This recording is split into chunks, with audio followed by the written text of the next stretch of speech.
and welcome to our latest video. Today's video is going to be all about how to write a good medical CV for the NHS. So we're going to take you through the ideal format that NHS Trust will want to see, along with some do's and don'ts, some of the pitfalls that you might fall into. Okay, so the format for a good CV, the kind of CV that the NHS wants to see. The first thing to note is that you should be as detailed as possible in your CV. It doesn't hurt to be over detailed, really. So to take you through the general format, the first section, the first page, is all going to be about your personal details, your contact information, all the usual stuff that you would find at the very top. Make sure you put your job title in there and the grade that you're looking for. And I would suggest kind of translating that into the grades, the terminology that's used in the NHS. So if you're a resident in your home country, you might want to translate that, as it were, to registrar or ST3+, or the kind of role that you're looking for ideally. The kind of first section down from there should be all about your qualifications. So go in reverse chronological order, starting with your most senior qualification.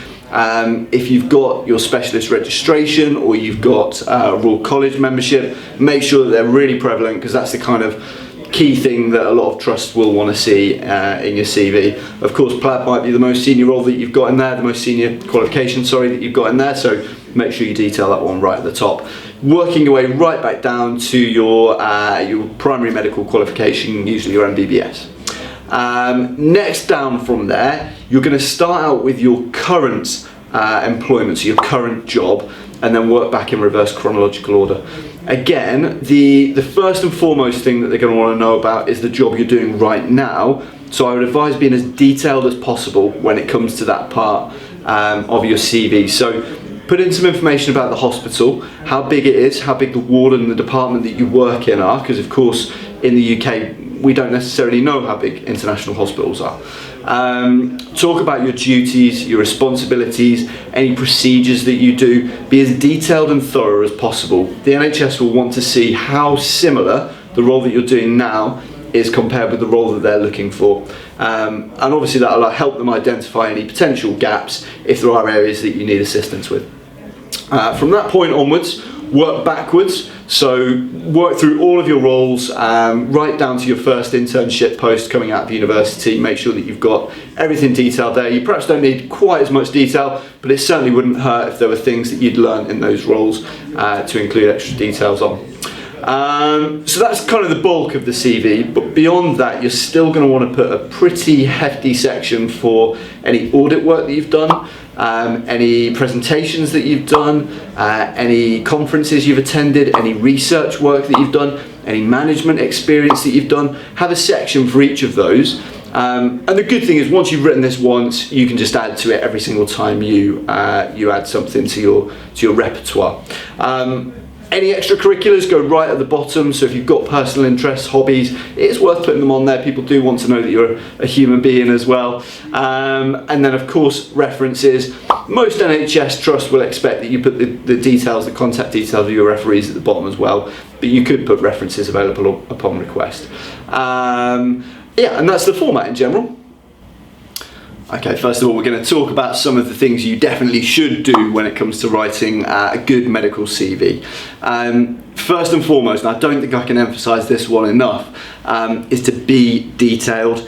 As an IMG, you're going to be coming in from a different healthcare system, with having had different training, worked in different types of hospitals, so it's really, really important that you can be as detailed as you possibly can in explaining what it is you do, how you've done it, what you've learned, all those things, so that an NHS employer can think, okay, that is similar to the kind of work that we do here, or maybe that's different to the kind of work we do here, so that's going to need some more support for that doctor, they're going to need some more training.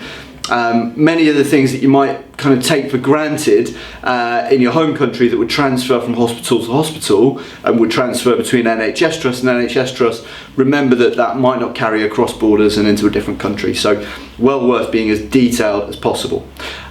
Second point is to keep the formatting and the fonts to a real standard, basic format and font. So there is nothing worse than seeing lots of bold colours and big blocks of text and blocks of pictures and all sorts of things like that. Keep it really simple. The thing that should make you stand out should be your background and your experience, not the formatting of your CV.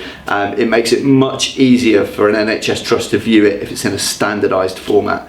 So keep it simple, basically, with that. I guess following on from that as well, I would always advise uploading your CV in Word format. Obviously, if you use a Mac, you've got Pages, but please export it to Microsoft Word.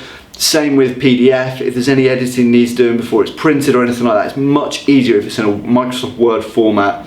A fairly universal kind of thing that all NHS trusts are going to have access to the Microsoft package, so makes it much easier if you keep it in, again, the most simple format and put it in Microsoft Word. Fourth point, it should be a really obvious one, but be honest about your background and your experience to date. Make sure you're really clear with all the dates that you put in there, so the dates that you started, month and year that you started the role, a month and year that you finished the role. If there's any gaps in your CV, make sure you just explain them. It's not a bad thing to have a gap on your CV. Perhaps you took a career break, or you went travelling, or maybe you had a child and took some maternity or paternity leave. Nothing wrong with any of those at all, and they won't be viewed negatively by an employer, but there needs to be some explanation. If they see a gap that's not had an explanation, that will look suspicious. So that's really, really important.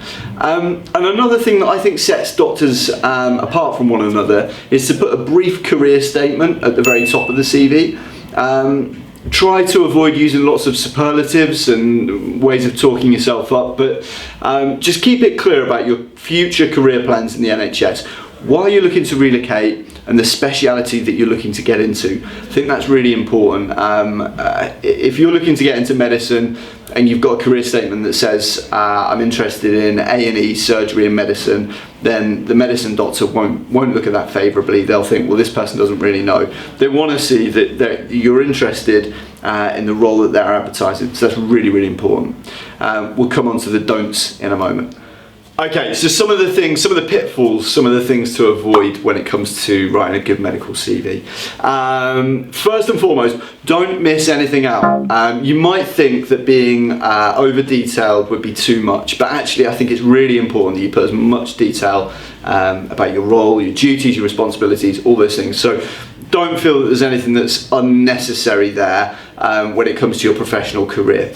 That said, please do avoid putting any irrelevant information about yourself on there. So keep it professional, keep it about your career, your qualifications, your history to date, that kind of thing.